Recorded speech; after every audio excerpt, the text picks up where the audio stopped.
So, Navid, you were Yeah. asking a question, something about why are so many Buddhists, especially highly revered ones, so what you call cold. Can you expand upon that a bit? I mean, just on the videos, they appear cold.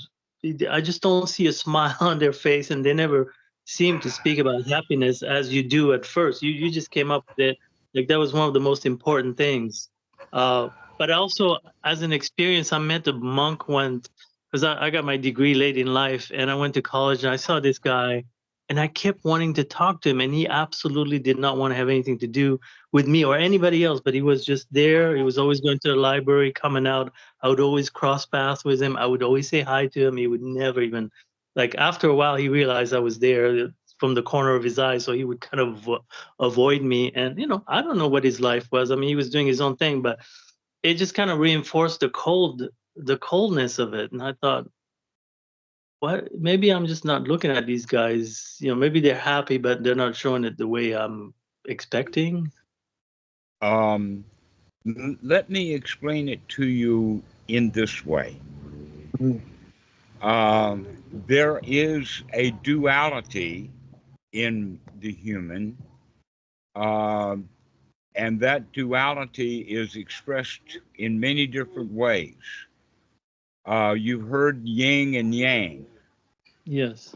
anima and animus, dry and wet, hard and salt. But I like, in fact, that's the way that I use it, is the hard and the salt. We can also misunderstand it to be masculine and feminine, to where almost all of the females are hard, not soft. In Mhm. fact, the only time that women are soft is when they're having a baby, when they bond with that infant. But by the Mm. time the kid's 3 or 4 years old, mom's back being hard. Pick up your toys and do what you're told to do. Okay? So our culture raises us hard.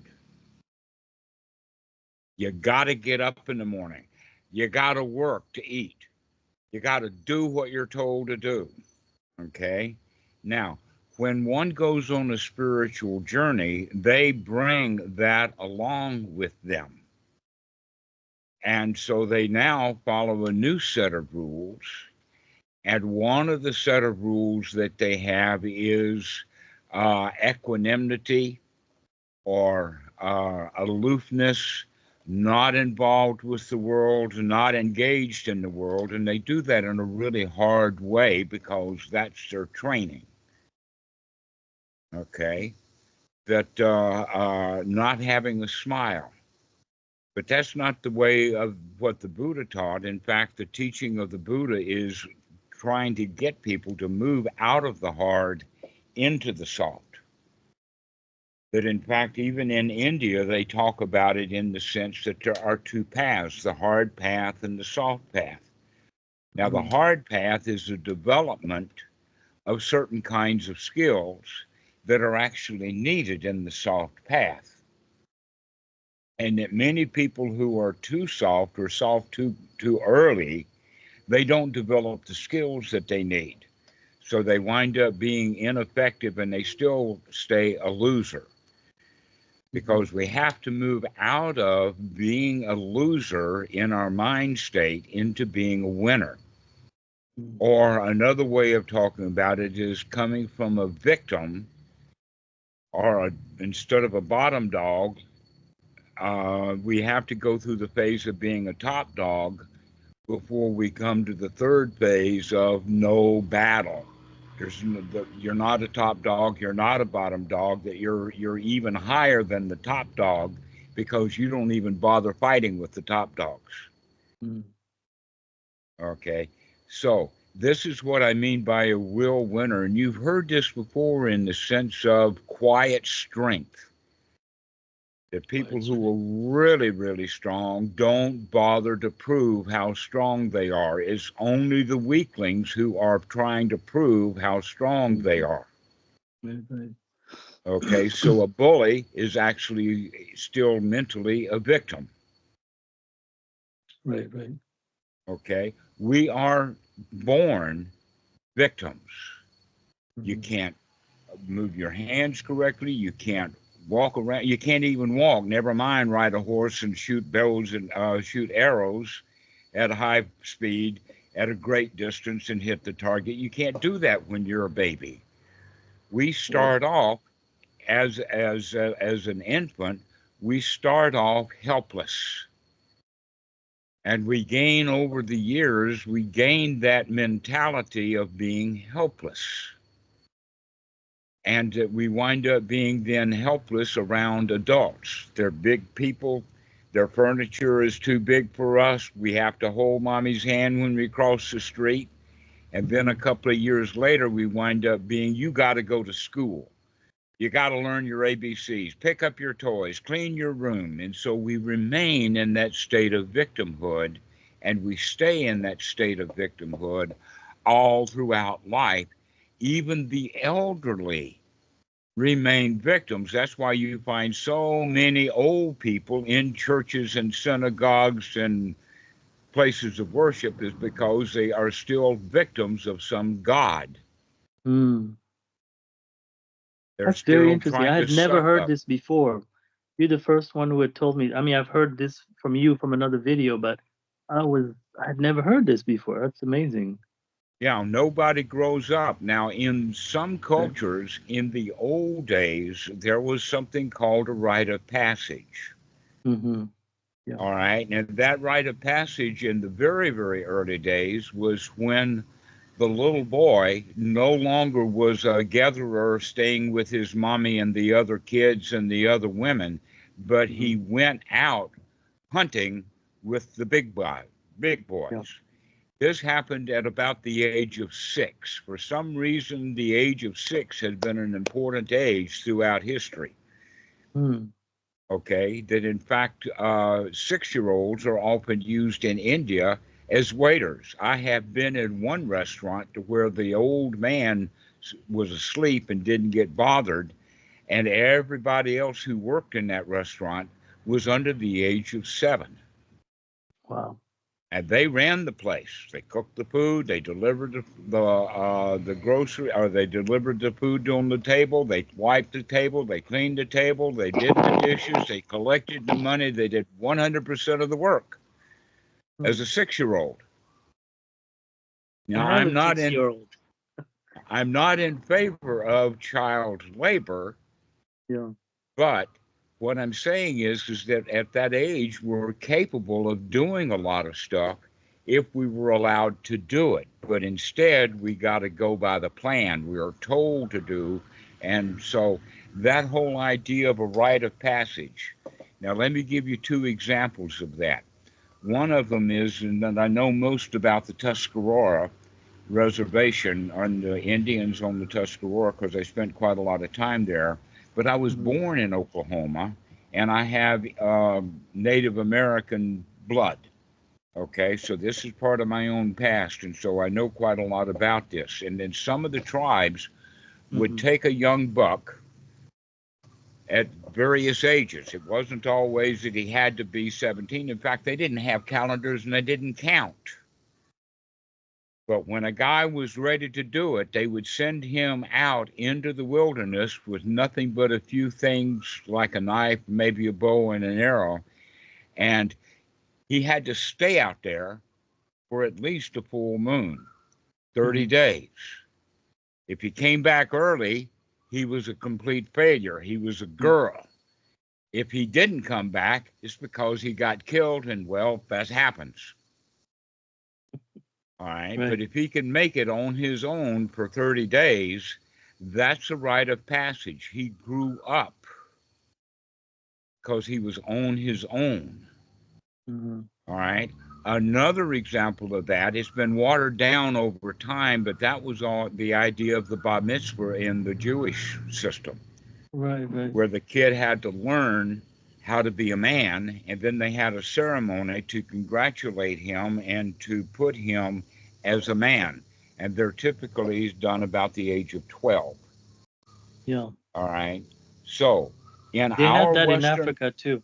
I'm sorry. Go ahead. yes, Mm-hmm. Yeah. And the guys who go through it can grow up to be a man. Yeah, they were. I always thought I should go through something like this because I grew up in Rwanda, and they had those three tribes, and they had the genocide and all that. But the one tribe I knew, they always had that rite of passage, and those are the guys who took the country over. They were so disciplined, um, because of this. I mean, that's the only thing I can think of is what made them so strong. Mm-hmm. I don't know exactly at what age they would go through that, but they would go through a time where for 2 days or longer, adults would spit at this child and insult him, and he would just have to sit on a seat on a chair and just take the abuse for two Mm-hmm. days nonstop, and then that was it.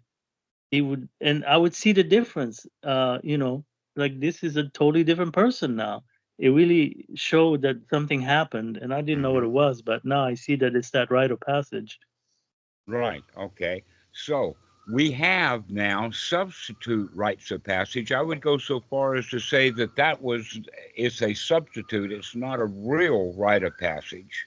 That Hmm. a real rite of passage takes more than 30 days, and yet the adults, they don't want to put the guy through that because they don't have to want to go through it either. Yeah. Um, so the substitutes that we have is like getting married, graduating from college, Right. going to the military. And the military is pretty hard on them, but it's all done in a sense of camaraderie, to where what Hmm. we're talking about here is the rite of passage of someone is on his own. There Hmm. is no way of trusting his fellows because he's got no fellows. He's out on his own. Hmm. Okay. This is also kind of the way that monks are trained in Thailand, and this is part of the reason why in the Tibetan system they will send somebody up into the mountains for 3 years, is to put him on his own. Wow. Okay, so that he's got to buck up. He's got to take responsibility for himself because otherwise he's going to be dead. Yeah. Okay. But our cultures normally fail the young men, and so they wind up being even graduating as old. But we still have that hard system. In other words, everybody's got to keep proving themselves because they never quite believe it. Mm. They never quite grow up completely. All right. They become bullies. I mean, almost all of the police in the United States were the high school bullies, Right. and they just continued to bully people. Mm. Why did they bully them? Is because they are afraid that other people are going to be in control. Hmm. But if he was really in control of his own life, then he wouldn't mind other people being in control at all. Right. Okay? This is That's the very true. whole point. So, in this hard method, because this is back to the question that you were asking, in Hmm. the hard method, everyone thinks that I've got to get it right. Hmm. I've got to Yeah. follow all the rules. Okay. Yeah. Some will become scholars, some will become translators, some will um, follow every rule that they can find and make up rules. These are actually can be considered austerities or things that are beyond the pale. And the Hmm. Buddha actually only allowed a few austerities. He Hmm. wasn't in for them because in his life, he was going through the hard method. There's a lot of different stories about that. So there is a hard method, and when the guys go through it, they probably never go all the way to the end of it. They somehow get stuck in the middle of it and they continue to be hard Hmm. until maybe they finally give up. Hmm. And when they give up, they've got two things going now. One is that they've got all the skills that they developed when they were hard. And number two, now that they've given up, they can become soft again. So now they're true winners. Mm. To where And that bullies doesn't and happen tough very dudes, often. that does not happen very often. But in fact, Mm. that's one of the stories, or one of the primary stories about the Buddha. Because he was the very best. He almost starved himself to death. He was very good at these austerities. He was also very good at the meditation practices that he was taught, and recognized that both of these are extremes. Where is the middle path? And that's when he sat down and figured out how the mind works. Because But just to back up a little bit, I'm sorry, and I'm totally following you. Thank you for explaining this. I just wanted to know, during the time of the Buddha, what did people use meditation for? Because they were using it as part of their look at austerity. modern India today to Hmm. answer that question. The same. The same thing that they're doing now, they did 2,500 years ago. I've even in Hyderabad saw naked wandering aesthetics, and one of them was a dog duty aesthetic.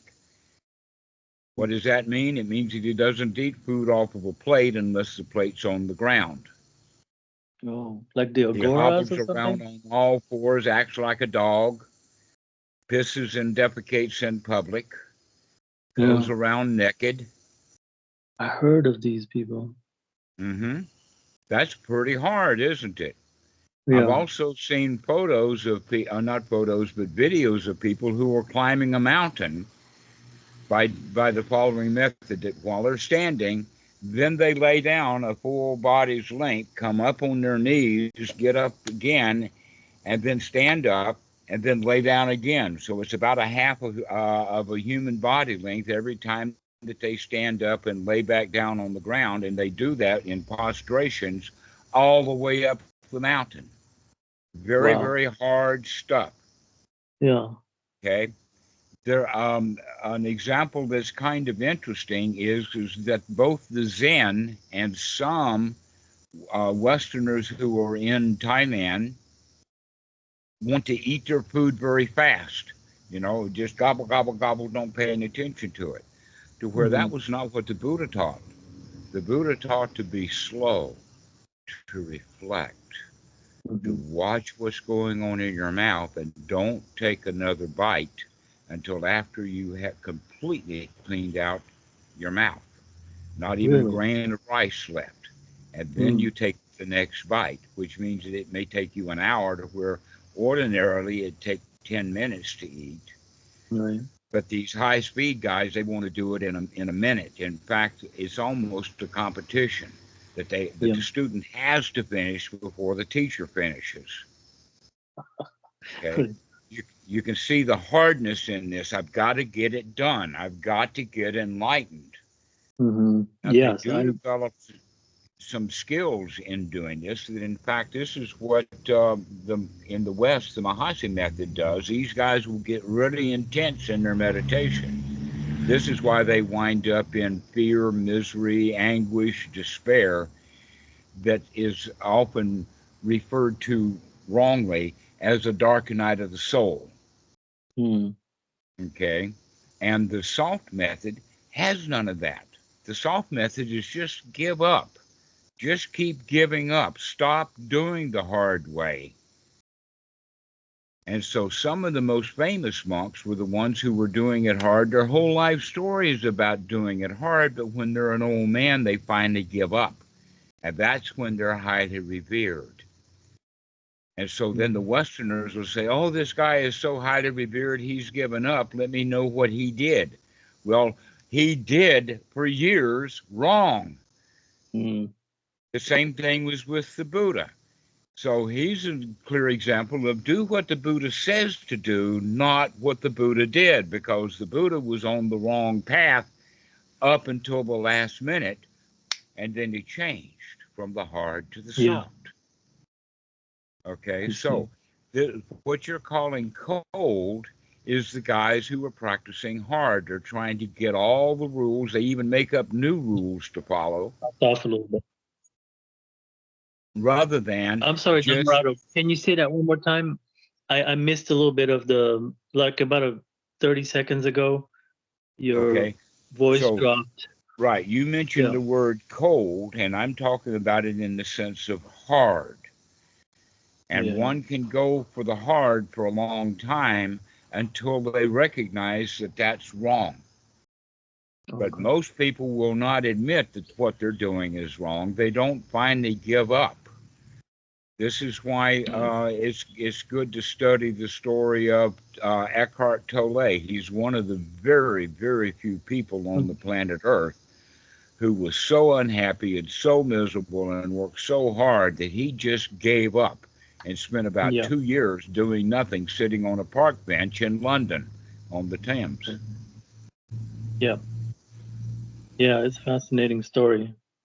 Okay, so this Mhm. also happened with Achan Mun, and yet so many people want to study the book about Achan Mun's life, and it's a story of struggle, striving. And the Buddha didn't teach to strive. He talked about it in the sense of persisting, to keep coming Mhm. back to easy going. Keep coming back to everything is okay, no problems, no worries. In other words, we become the champion through Mhm. training the mind rather than training it through the skills of riding horses, jumping from high places, defeating enemies, memorizing scriptures, and doing all of that stuff the hard way. The soft Mhm. way is to just quit and continue. Just remember to just quit.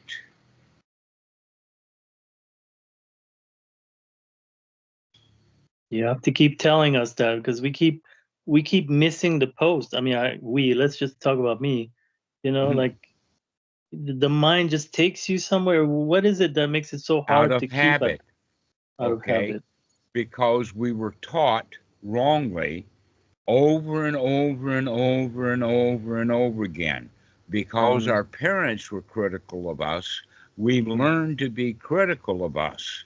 And so Yeah. a lot of the stuff that we have is self criticism. We're critical. This is why the people go the hard method, is because they're trying to get over the criticism rather than Mhm. stopping the criticism. I see. And so the real teaching of the Buddha is to stop criticizing, not match up to the goals of the criticism. So you In a must have way, gone through the same thing yourself, right? Did you yeah. go through all the hard stuff and finally? Oh, I've been all over the place. I've been there, done that. Right. But sometime along the line, we have to give up the struggle Yeah. and recognize that I've been wrong. I've been struggling when I didn't need to struggle. Mhm. Been trying to prove myself when I'm already okay. I don't have to prove that I'm okay. I'm already okay. And so this is the real teaching of the Buddha. That's the dukkha dukkha nirodha. Just come out of the dukkha because you stop flagellating yourself. You stop criticizing yourself. You accept yourself the way you are, warts and all. That in fact, often we lie to ourselves because we know what the rules are, and when we break the rules, we deny it. Mm. You say, oh no, I didn't do that. Oh no, I'm not angry. When in fact, we're angry. But we're not supposed to be angry. We've broken our own rule. And so we lie to ourselves. So it's better to just be angry at that moment and Well, let it pass. no, it's better to know that if you're angry, because if you are angry and you know it, you can do something about it. Okay. Yeah. Yeah. Yeah. Right. You can say, wow, I was angry. I can take a rest. Mm. That's amazing. It's so beautiful. It's mind-boggling how wonderful this is and how nobody talks about it. You know, you could spend your whole life on YouTube and only a few videos will teach you this, you know? Mm-hmm. So when I So, read the readings of some of the scriptures from the Buddha, I should look for that. I mean, because sometimes maybe because the translation and all that is so, you know, our not language is. all. Here's the thing, though: the ones who do the translations Yeah, yeah, are the ones who were doing it the hard way, and I so their see. translations appear even when the Buddha is talking about it in the soft way, the easy way. People will hear it through their own filtering system. Yeah, we all do. And so the translations winds up being, this is very hard. And so people put the Buddha way up there Wow. because he did such a struggle. He was so good at the hard method without Mhm. recognizing that he gave that up. But it's so clear that he gave it up, but we don't pay attention to it. Or it's just like, yeah, we don't really think about what does it mean to give up all these things. If you really understand the story, then you can Mhm. do something about it. I Okay. see. There's actually another story that, a story actually of failure rather than of success, but it's really telling. And that's the Mhm. story of Adam and Eve. Mm. Now, the story of Adam and Eve has a lot of plots and twists. They've got talking snakes. And then, in fact, I've even heard that the snake not just talked to Eve, he seduced her. Right. And that the point is that it's not a fruit, it's not an apple. The fruit that that's been translated as fruit is actually better understood to be the results. Mm. So they Okay. ate of the fruit of knowledge, which means they had to put up with the fruit of their knowledge of good and evil. And seeing good and seeing evil is the hard method. The judgment. So, and so they were in the paradise, which was just a paradise. That's all it was. It was just a marvelous little garden. It was a paradise. But Yeah. they started judging that paradise as good and evil, and they destroyed the paradise out of their own judgments. It's like somebody can give somebody a wonderful gift, but it's judged. Oh, it's the wrong color. It's the wrong size. It's the wrong shape. It's the wrong year. It's the wrong this, that, and the other thing. And this marvelous gift now has become trash Yeah. because of the judgments rather than accepting things the way that they actually are. It wasn't good enough. So we spend our whole lives in that hard system going around trying to make things better because nothing's good enough. We Mhm. judge it. We judge the paradise and we judge ourselves. Yeah, we judge everything We constantly. judge, constantly judging about what's good and what's bad. Now, here's Yeah. something that's very, very interesting is that the Buddha doesn't talk about it like that. He talks about Vedana, which means feelings. Mm. And that we can feel either wisely, see how we feel. Like, for instance, if you're angry, you know you're angry, you can do something about it. If you're ignorantly angry, that means that you refuse to believe that you're angry, and you'll even hurt somebody trying to prove that you're not angry to them. Right. I totally get it. Yes. All right. So Mhm. this is the second noble truth, really, is that we are angry, or excuse me, we are ignorant, we're stupid, we're deluded even in a Yeah. state of denial about the way that we feel. Mhm. And yet, if we like something, then we ignorantly want it. Like I see the girl, I want her. I see the car, I want it. I see the house, I want it. And we go around ignorantly wanting things or ignorantly wanting to get rid of things. And wanting to get things and wanting to get rid of things is exactly the same thing, in the Yeah. sense of, if I want the car, then what I want is really to get rid of the feeling I have about I'm not good enough because I don't have the car. And when Yeah. I get the car, for a little while, I'll feel good enough, but then that feeling of not good enough will come back ignorantly. Mm. Okay. So wanting goes to grasping and clinging, but it also has another quality to it, is that if I like it and I want it and I need it and I have to have it, it must be good. And if I Mm. don't like it, I don't want it, and I want to get rid of it, it must be evil. And so this is where judgments come from, it based upon our ignorant feelings rather Mm. than wise feelings. Mm. But if we are knowledgeable of our feelings and wise to how we feel, we can do something about it. We can change the way we feel. Mm. That, in fact, there's a very famous statement made by Ajahn Sumedho in a particular ceremony. I won't go into the detail, but Ajahn Chah asked him, do you like her, or do you like these girls that are all dolled up in this ceremony? And Ajahn Sumedho gave a very interesting answer. I like it, but I don't want it. Mm. I heard you Can say you that. be can you be wise enough to see that you like something? Never Mm. mind why. It's in our DNA, it's in our habits, and it's in our way that we were raised. For instance, when a child is raised, the best food for the rest of his life is going to be his own mama's cooking, Mm-hmm. because Right. he got used to it when he was a little kid.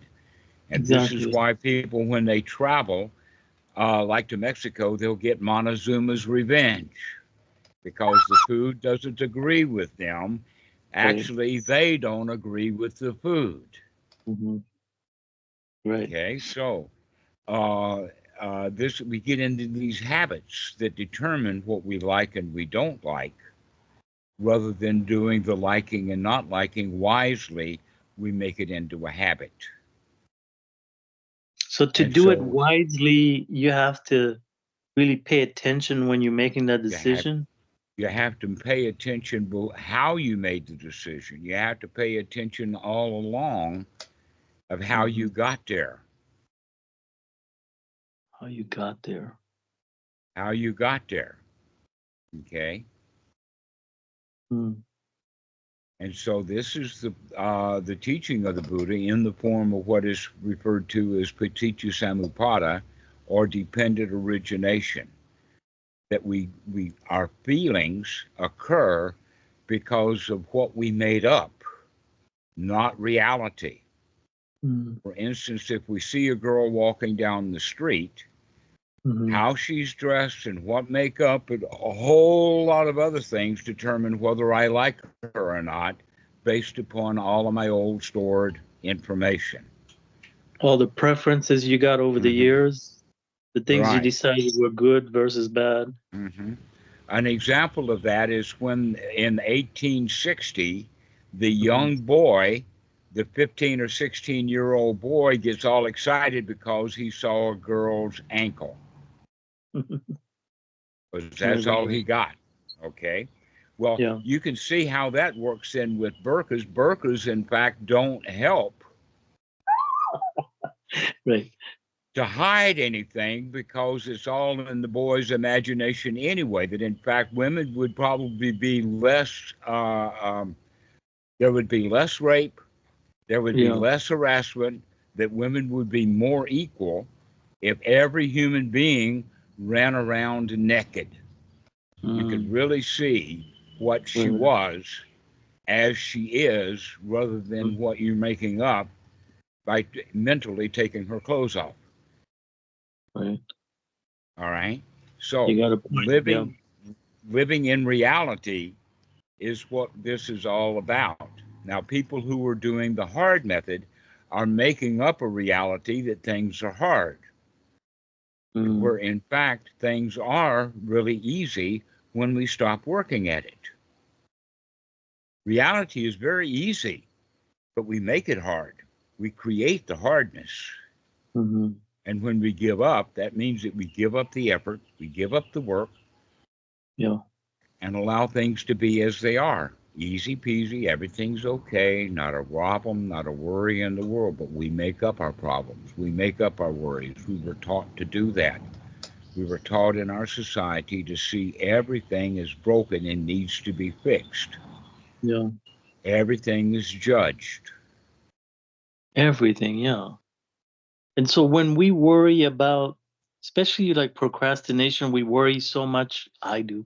I worry so much about certain things uh, until I finally do it. What?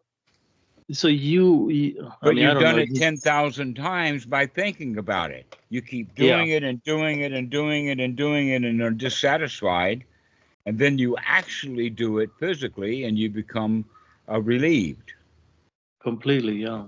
Okay. Now, it's possible for you to have not done it all of that time until you finally did it, but you Mm-hmm. didn't think about doing it. Right. Procrastination is putting off something you've got on your mind. But if you Yeah. never give it a thought and then you do it, then it's easy. I Why? mean, Because I all tried of it. that time it was hard because we had it on our mind. I've got to do it. So is that the one of the signs? Is as soon as you see that something gets hard, you got to pause and see where your mind is. Hmm. In fact, start looking at words like hard and try and not good enough, those kind of words, so that we can see that that's how our mind is working, Mm-hmm. so that you can actually stop using the word. That in fact, that's actually a good, how to say it, to start looking at the words we use and start changing the words we use will help us to learn to change the mind. Let me give you an example of that. In some cultures, they will have a party for a pregnant girl.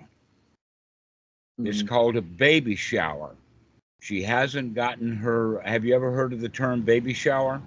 Yeah, I mean, I have two kids, so three kids, so Okay, all we've right. had to. Right. So that's when they shower the girl with gifts that are to do with the baby so that she'll be able to take care of the baby and be a good mother to the baby.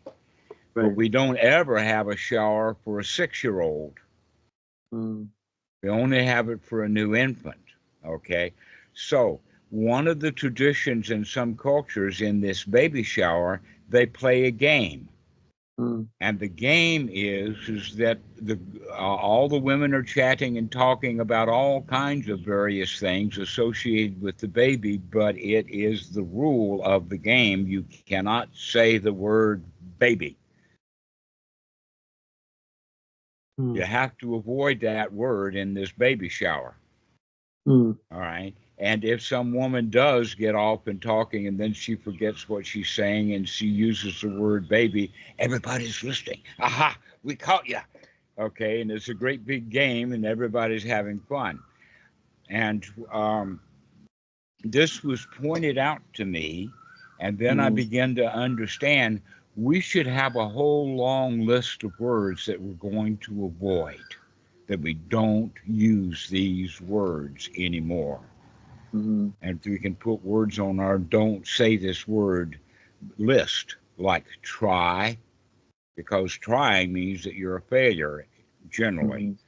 Mm. Mm. When a psychologist says to somebody, offers them a piece of advice and asks them, the therapist will ask them, are you going to do it? And they'll say, well, I'll try.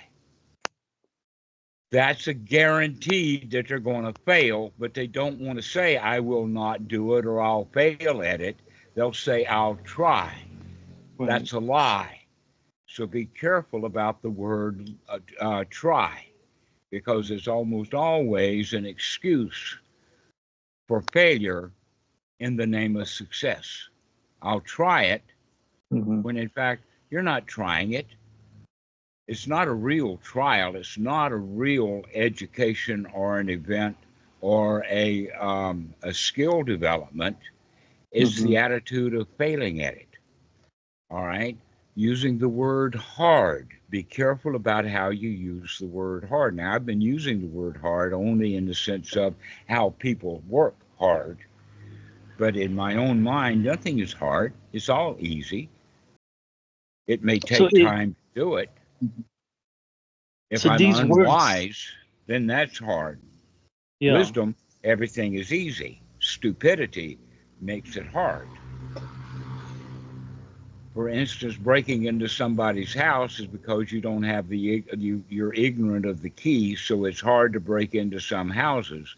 But if you got a key, if you know how to open the door, it's easy. Right. So this feeling that you're saying, or the word hard, and then it's immediately not preceded, but comes after. What comes after that is that feeling that you can't do it. Because for me, sometimes I When don't we even know the fail, we'll word say that's just this is happened. hard. Yeah. When we fail, instead of learning the lesson and then doing it correctly, we'll say Mm-hmm. it's hard because we don't like to fail. Mm-hmm. And so we say it's hard, when in fact it's not hard. We just don't know how. Right, right. All That's right. so So true. Yeah. there's another word that we could put on this short list, and that is the word sorry. When Mm. we apologize to somebody, we can say the word sorry. But why should I be sorry? Let us say that I bumped somebody, or I stepped on their toe, or I offended them in some way, or maybe a video got cut off, or somebody calls and I don't answer. And so when I get back with them, the common thing that people would do would be say, I'm sorry I wasn't available. Now, Mm-hmm. am I sorry, or is that a lie? Mm. Do I actually feel sorry when I say sorry? Mm. And is there better ways of making up for it? Can just say, I wasn't available. Why do I have to say sorry I wasn't available? Mm. Or That's missed your why. call. Not sorry I missed your call. Now, here's where that comes from. Mm-hmm. It comes from wanting to avoid punishment, because Mm-hmm. punishment is designed to make the kid feel bad, to feel sorry for what he's done.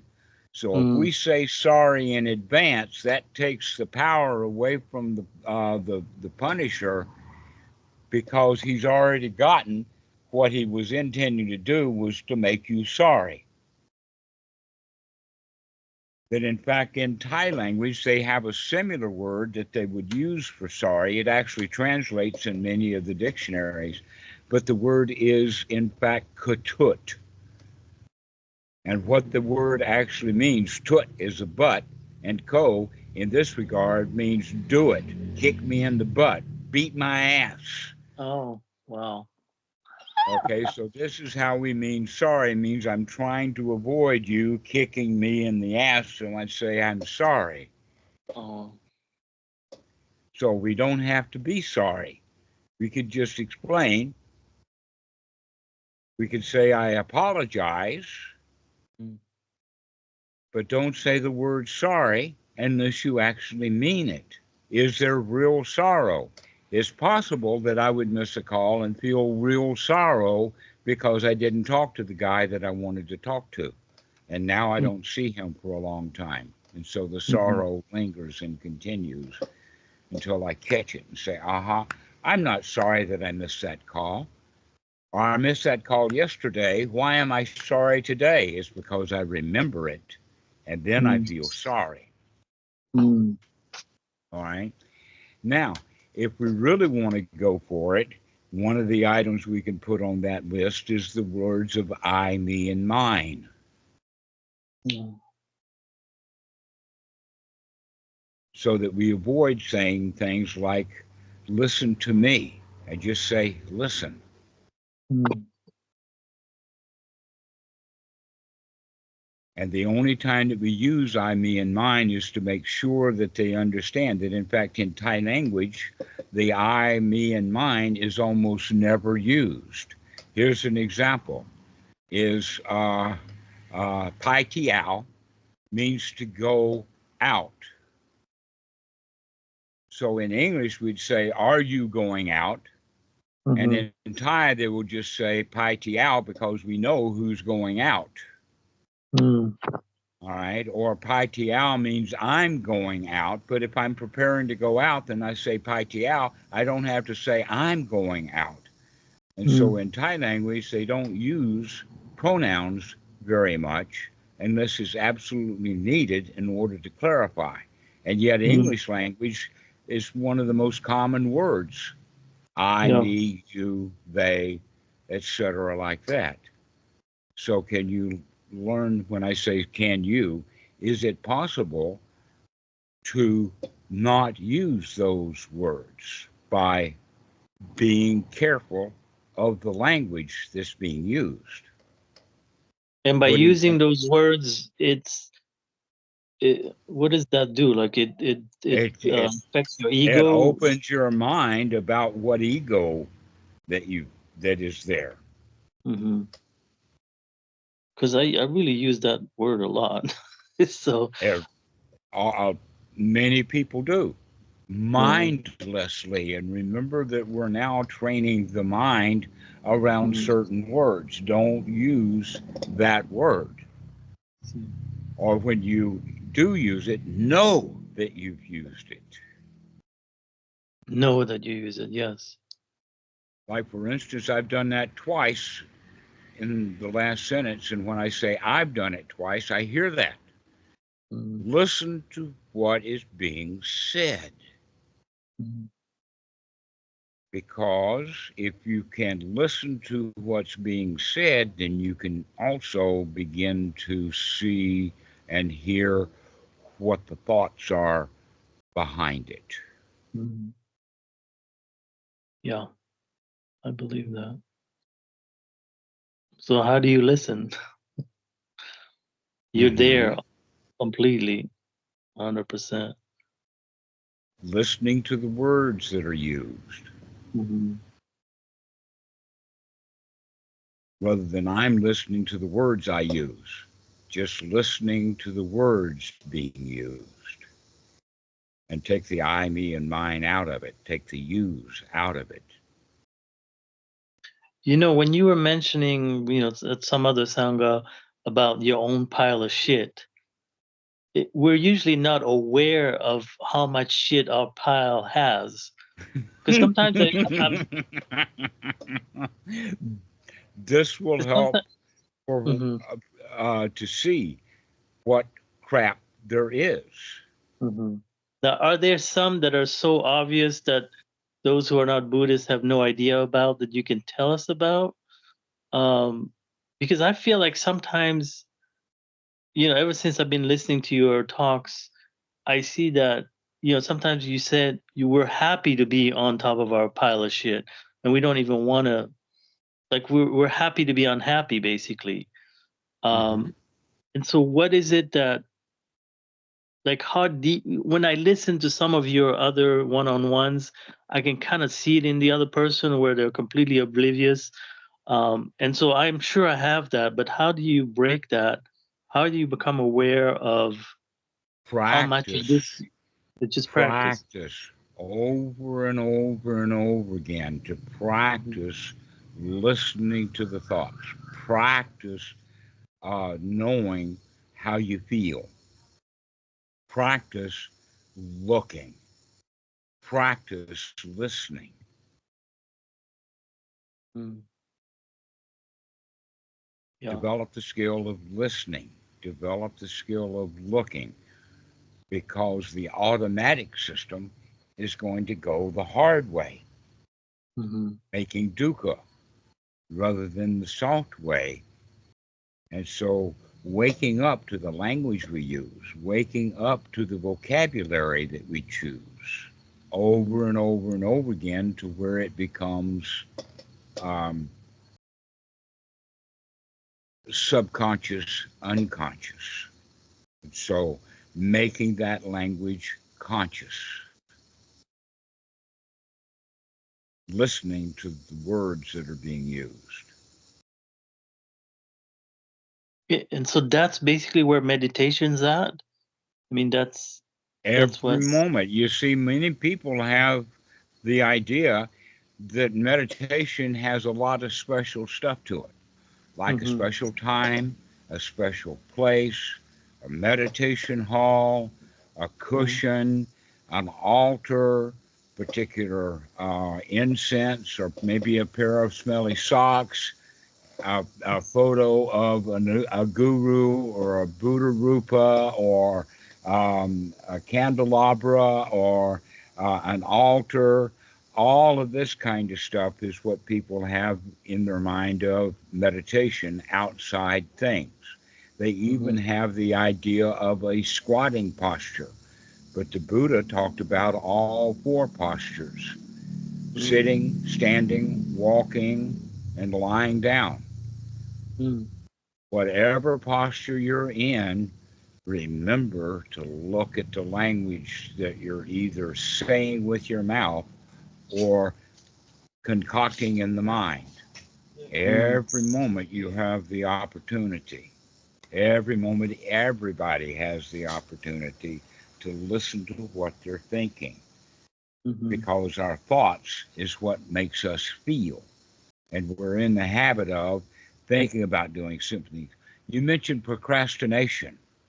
Yeah. So, what is procrastination? Is nothing but thinking about doing something and not doing it, Yeah. putting it off. Well, putting it off means that we're thinking about doing it and then we don't do it. Yeah. All right. But the Buddha would say it's okay to put it off, but Mhm. put off thinking about it too. Mhm. Don't That's the key. grind the mind about doing it and then not do it. You either do it or don't do it, but don't grind on. So the example would be going to the bank. Got to go Mhm. to the bank. And so we're going to go to the bank next week, but we plan and we think about the bank and I got to go to the bank and all of those thoughts about going to the bank, and we're not going to the bank. We may not even be procrastinating because we got a particular schedule. We've got an appointment. So if you got an appointment, why think about the appointment until it's time for the appointment? Don't miss the appointment, but don't Mhm. think about it in advance. Mhm. Working ourselves up. I tried this, lately, and it works so well, but it's like I'm so used to my old ways of thinking that I'm in disbelief that it's actually working. Well, that's just a thought. Can you say, aha, I see that thought too? Right now, I can. Now that you mention it, I mean, now that you made me aware of this, now I realize that's a step that I just Okay, didn't even let know me I give had you the opportunity. let Yeah. me give you a story about that. There was at one time when I was teaching at a university, and I had made an appointment with someone, a girlfriend, that I would be at her house at, say, 2 o'clock in the afternoon after school. And then I hung around the school and doing this, that, farting around, doing this, that, and the other thing. And so I was hours late. And when Mhm. I arrived on the way there, I was all planned up for what excuses I'm going to use and getting ready for a fight with her and all of that kind of stuff. And then when I got to her house, she was glad to see me. She didn't remember that we had an appointment. It didn't matter to her. And I was ready for a fight Yeah. when in fact there was nothing to it. Oh, And that that was happened a wake up. anytime. Yes. No, But you don't I've been. know what other people have on their minds, so just leave them alone. Stop having to, work ourselves up into preparing for something that might not happen. Mhm. No, I'm doing this with some relatives because my father just died in the end of December, and it was in Belgium, so I went there, and now I'm procrastinating calling my cousins because of all the thoughts I have in my head about what am I supposed to say, or who cares? I should just call, Yeah, and not just worry either or call not or worry don't about call. it, or Don't don't call. worry about it. Don't worry. Don't worry. Be happy. If they called you, oh, I'm glad to see you. Or if you call them, oh, I'm glad to talk with you. Yeah, But you're worried instead. that's so true. And that's because you've got a rule somewhere that you're supposed to call them. So see that rule. Who made that rule up that you're supposed to call them? Mm-hmm. Yeah.